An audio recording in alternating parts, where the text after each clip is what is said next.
survivant. C'est pas la boxe, c'est pas la MMA qui a été le terrain où Ngannou a encore plus nettement risqué sa vie. Il a risqué sa vie même pour arriver en Europe.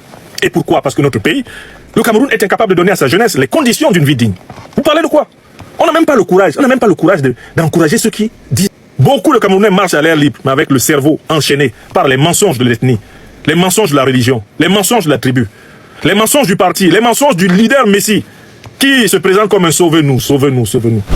Tant que nous, Camerounaises et Camerounais, de l'intérieur comme de l'extérieur, ne sommes pas capables de nous regarder comme le même peuple, tant que nous allons nous regarder en Fulbe, en Haoussa, en Massa, en Betiboulou, en Bassa, en Douala, en Bakoko, en Banen, en Bamoun, tant qu'on va se regarder comme cela, là, le pays va se mourir à petit feu.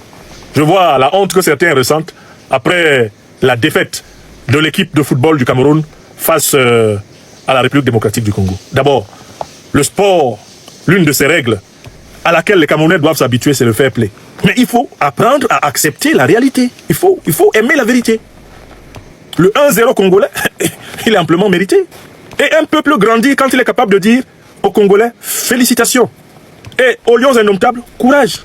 Il faut développer cette attitude-là et sortir du fanatisme vulgaire. Il y en a qui comptaient sur une victoire des lions indomptables pour couvrir l'ignominie de la dictature de Biya. Et c'est ce que Biya a toujours fait avec les lions. Parce qu'on était encore parti pour un épisode d'euphorie, hein, d'auto-hallucinogène, un épisode d'auto-fiction, de mensonge à soi-même, avec une qualification en Coupe du Monde. Je vois comment les hagiographes du storytelling Biya kleptocratique auraient récupéré cette victoire pour dire l'homme lion encore frappé. Hein?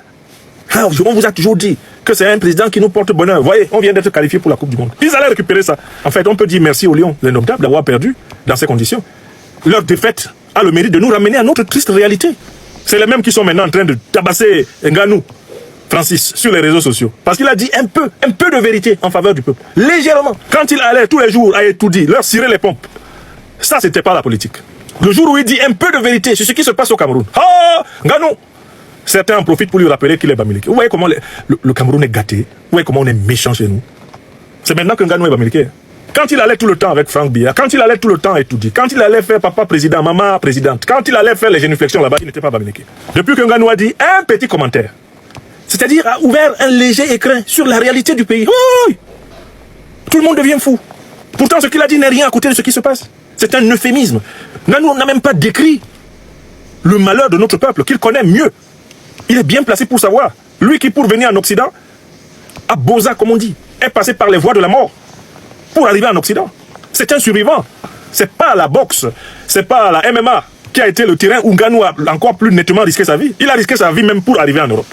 Et pourquoi? Parce que notre pays, le Cameroun, est incapable de donner à sa jeunesse les conditions d'une vie digne. Vous parlez de quoi? On n'a même pas le courage, d'encourager ceux qui disent la vérité. Comment voulez-vous qu'on soit libre si nous sommes un peuple d'auto-menteurs? On se ment. On aime se mentir entre nous. Un faux opposant surgit, on croit en lui. Comment on veut être libéré si on croit aux faux opposants? Un sportif a enfin le courage, contrairement à tous les autres qui ont même fait la campagne du tyran.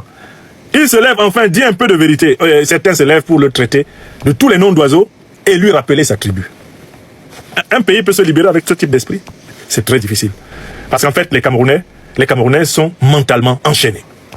La haine de la vérité, dans mon pays, le Cameroun, est la véritable source des ténèbres qui pèsent sur lui. Voilà la vérité.